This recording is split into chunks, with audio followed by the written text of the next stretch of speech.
This morning on News 15 today, bandits rob an ATM maintenance worker at gunpoint. As the search for the brazen thieves continues, we'll tell you what we know coming up. And two men arrested after assaulting a teenager in Opelousas. Latest details coming up. And we're tracking some more heat and humidity in the forecast. We'll find out how long it sticks around coming up in just a few minutes. From Fox 15 and KLAF NBC, News 15 Today starts now. Good morning. You're watching News 15 Today. I'm Carter Simino. Good morning. I'm Alex Worstel. Thanks so much for tuning in. New into our newsroom this morning, the Iberia Police Department confirming to News 15 that a late-night shooting in the Queen City sent one person to the hospital. It happened just after 11 last night in the 1500 block of St. Joseph Street. One man was transported to a hospital and his condition is unknown. We'll keep you updated here and online with the latest on this situation. Well, Lafayette Police confirming to News 15 as well that an ATM maintenance worker was robbed at gunpoint yesterday. The incident happened at around 10:15 a.m. in the 1200 block of Cali Saloon Road. Police are saying two armed black males approached the worker while he was servicing the ATM machine. The suspects were able to take an undisclosed amount of cash from and fled the area in a red SUV. The suspects have not yet been identified, and this investigation is ongoing. Well, new information on the body that was found on Avery Island Road. The Iberia Parish Sheriff's Office says the body is being identified as 56-year-old Teresa Miller of New Iberia. As of right now, no other information is being released pending the investigation. But 43-year-old Kent Broussard of Youngsville was arrested and charged with obstruction of justice and failure to seek assistance. He's booked into the Iberia Parish Jail and additional charges are pending. In an update on the woman who was hospitalized with critical injuries after her boyfriend allegedly set her and his young nephew on fire 2 weeks ago, resulting in the child's death. According to the St. Mary Parish Coroner's Office, 55-year-old Stephanie Joseph died Sunday.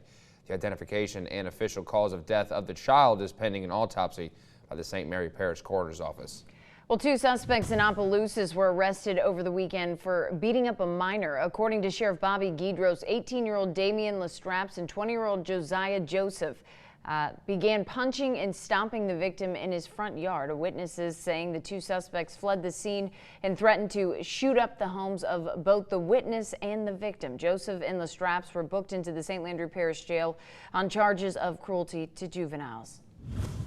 Well, it's time now to get a check on the weather with Storm Track 15 meteorologist Adam Olivier. Yes, good morning, Adam. Another humid start to the day. Oh yeah, we're seeing another hot and humid day out there, Carter and Alex, as we start the morning off with temperatures right about the 80-degree mark. We're going to warm up fast here as we go forward in time. You can see that by 9 o'clock we're at 84, 10 o'clock we're at 86, and by 11 a.m. we're seeing those upper 80s already. So Morgan City, you add in the humidity, it's going to feel a whole lot warmer than that. We have been seeing some showers and storms on radar, but the big storms that were around earlier have pushed well off the coast now, south of Cameron Parish. Some lingering showers down closer towards Pecan Island, but that's it. The rest of Acadiana, as you can see, pretty quiet, and it looks to stay that way through the morning time. In fact, our futurecast shows that as we go to around 6 o'clock in the morning, looking at those temperatures in the upper 70s. By 7 o'clock, a few more coastal storms may try and form up, but again, they're going to stay down closer to the coast. By 9 o'clock, we're in the lower 80s already, maybe even the mid 80s. And as we approach the lunch hour, already seeing some 90s showing up. Still, no rain really to track on radar. That could change later on this afternoon. We're going to talk more details on those rain chances coming up in just a few minutes. All right, sounds good, Adam. We will be checking back very soon. Moving on, homeowners in Louisiana who are eligible to apply for federal disaster assistance have 1 week to do so.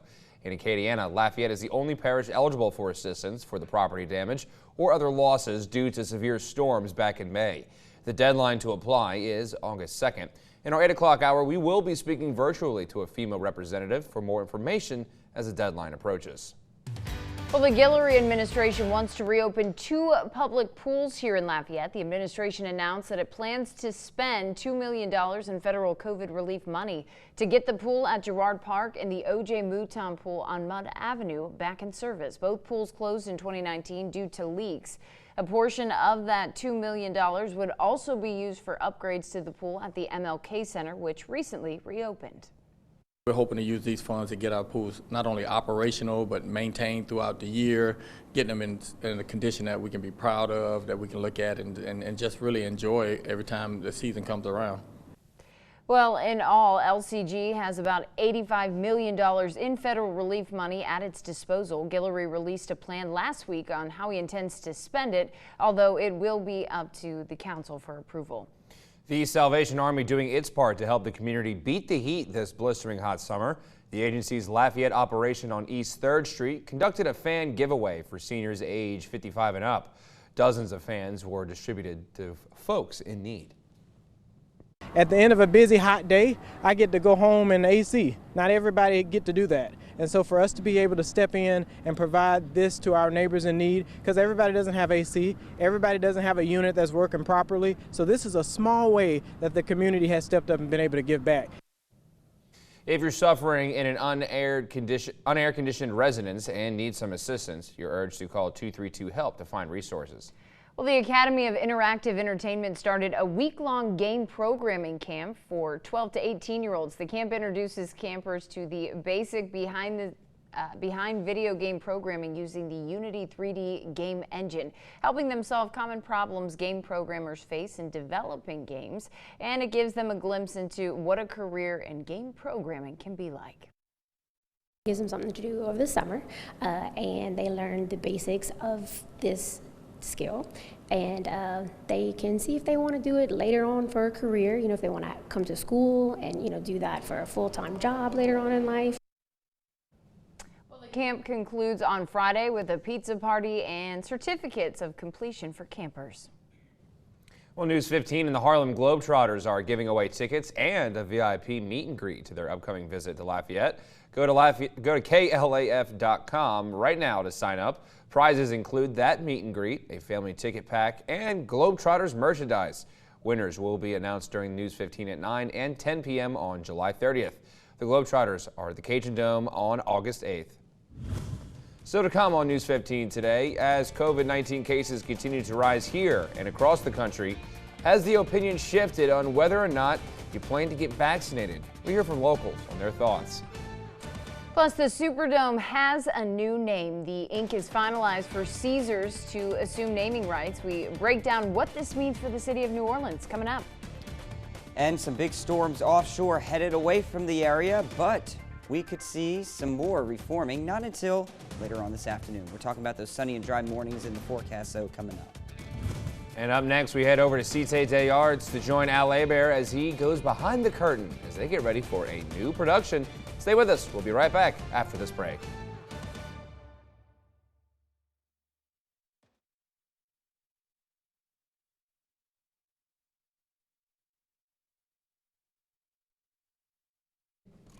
So this is 3. Should Adam have 3? Yeah, because I was like, why are you screaming standby weather? Well, I had to switch to 1 because 4 doesn't work at all. Where's 2? I have Carter 2. has 2. We were 2, 3, and 4. Like, everything's been switched because Mike 1's out. So she put Carter on 2, Mike. Well, that's silly. Everybody should keep their IFBs. You know? Thank you. God damn it. Fuck.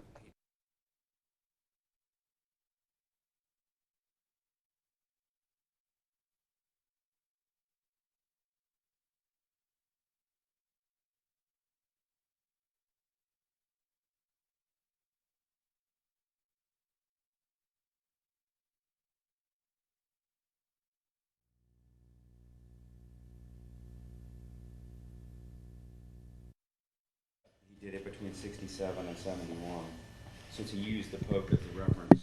Can you hear me? Check, check. Oh, thank you, Lauren.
Welcome back. Federal, state, and local officials broke ground on a flood protection project on the west shore of Lake Pontchartrain that has been decades in the making. The project, known as the West Shore Lake Pontchartrain Hurricane Risk Reduction Project, is a $744 million hurricane levee that was fully funded by the federal government 3 years ago. It will consist of 17 miles of levees, 1 mile of flood walls, and 4 pumping stations. Every time that happens, homeowners and business owners, they have to make the decision, am I going to stay in this area, especially if I've suffered damage? Am I going to rebuild again? Well, this should give them the peace of mind to know that this is not going to happen as frequently going forward. Well, many residents know quite well how floods have impacted the area, from Hurricane Isaac in 2012 to heavy rains that submerged and shut down parts of Interstate 10 that exit for days.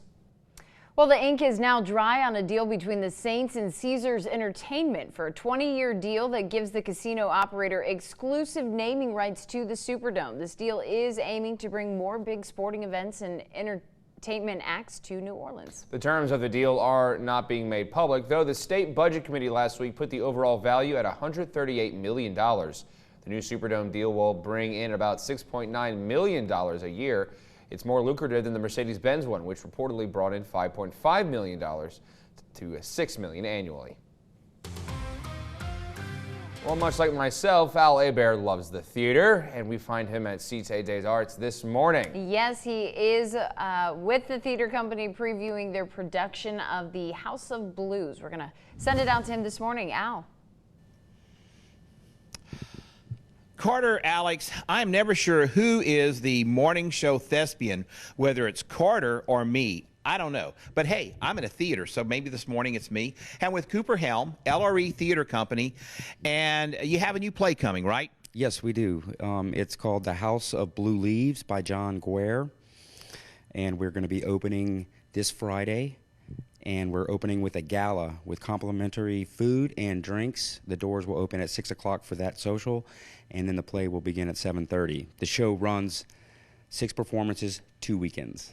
Well, that's exciting, and it's here at Cité des Arts, and I love this place, and so glad that they made it through the pandemic because they had a tough time. So we're going to talk about the play all morning long, but tell us a little bit about LRE, Cooper, because you do a lot of cool stuff. You do plays, but you also do acting lessons, which I think is great. Tell us about that. Well, we started in 2012, so we're in our 8th year. This is our 21st production, and most of them have been here at Cité des Arts. We've done them at ACA and the old Theater 810.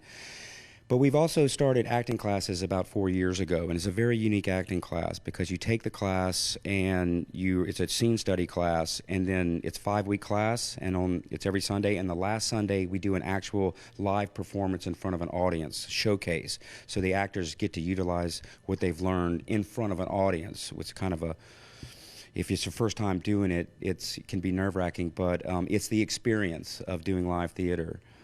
And I love that because a lot of people are looking for something to do. You know, 2020 was a weird year. Acting's a fun hobby, right? Oh, it's really fun. Some people have taken it for like, oh, I want to get this off my bucket list. And then there's other actors that want to hone in their talent, their skills. So it can be taken for a multitude of reasons. Yes. So that is fantastic, Cooper. I tell you what, we're going to be with Cooper all morning long, talking about the House of Blue Leaves. Great play. We're here on the set at Cité des Arts. We're going to go back to you guys on the set of News 15 today. All righty, thank you, Al. We'll have to figure out later in the show who is the thespian of the show. But I could be the. Yeah, Alex has a claim to that as well. No, I was going to say I'll just pick. I'll be the one to vote. You guys have a little standoff, and I'll. We'll see where the day brings us. Alrighty, well, speaking of the day ahead, we could see some cooling storms help break the heat later today. Storm Track 15 meteorologist Adam Olivier tracking rain chances in your forecast coming up next. Stay with us, 5:15 on your Tuesday morning.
Always tracking, always alerting. Here's your Storm Track 15 weather.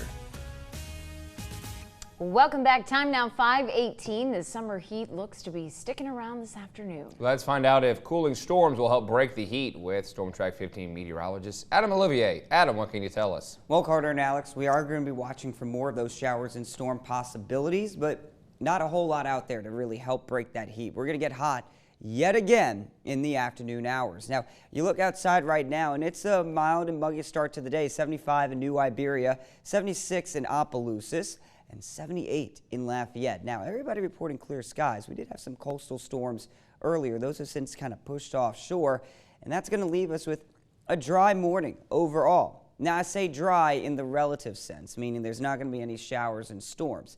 It's still very muggy out there. 85 degrees at 9 o'clock this morning, but sun and clouds mixing. By midday, looking at 91 with some pop-up storms, 94 by 3 p.m. By 5 o'clock, well, you can see those temperatures still pretty warm, 93 degrees. So we're getting there. Those temperatures not taking a very long time to warm up at all. But with those rain chances, when we finally start to see them, they're really going to start around the coast. You can see that by 9 o'clock, a coastal storm possible over towards Cameron Parish. You got to go to around midday, and that's where we start to see some of these popping up in our area. By the time we get to 2, 3 o'clock, very spotty in nature. Again, not everyone's going to get in on the rain, but we are going to see those pop-up storms around. And according to our futurecast, we could actually see some of these storms lasting into the at least early evening hours, possibly even still lingering by midnight before things finally start to settle down tomorrow morning and waking up. More muggy conditions around. For your Wednesday, we are going to be watching for another dry start, very similar today. By the time we get to lunchtime, though, that's where we start to pick up at least a chance of rain. And again, this is going to continue into the evening hours. Now today, high temperatures reach into the mid-90s, maybe a degree or two cooler than yesterday. Tonight, dip down into the mid-70s after those storms finally push on out. We do keep rain chances here through about Friday. And then for the weekend, high pressure looks to build on in. That leads to hotter temperatures. But next week, Monday, we could see a front trying to make its way down south. We'll see what happens with that. More than likely just going to increase our rain chances there. But talking about a front possibly coming down in, what would that be, August? Crazy. Okay, well, wait, a front, do you mean, yes, you. I'm not going to give too much, but, like, oh, we'll so have it's to see. nothing right now. It's 7 days out. We'll have to see what Lord, happens. today. Oh, all it's right, like Adam, 8 months thanks for from that. now. We'll check back with you in about a year. All righty, well, still to come in our next hour. 6 endangered sea turtles were released from Louisiana care after washing up sick and cold this past fall. We see their return to the water later in the show. We don't deserve Adam. Well, some exciting news at UL as they announced the College of Engineering's first dual enrollment program. We have the latest details later in our newscast. Stay with us.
Welcome back to News 15 today. Time now 5:24. The number of COVID-19 cases has once again jumped over the weekend. LDH reporting 7,592 new cases, 14 new COVID-related deaths, and over 1,200 hospitalizations across the state. The number of confirmed cases around Acadiana, Lafayette Parish, having over 2,300 new COVID cases.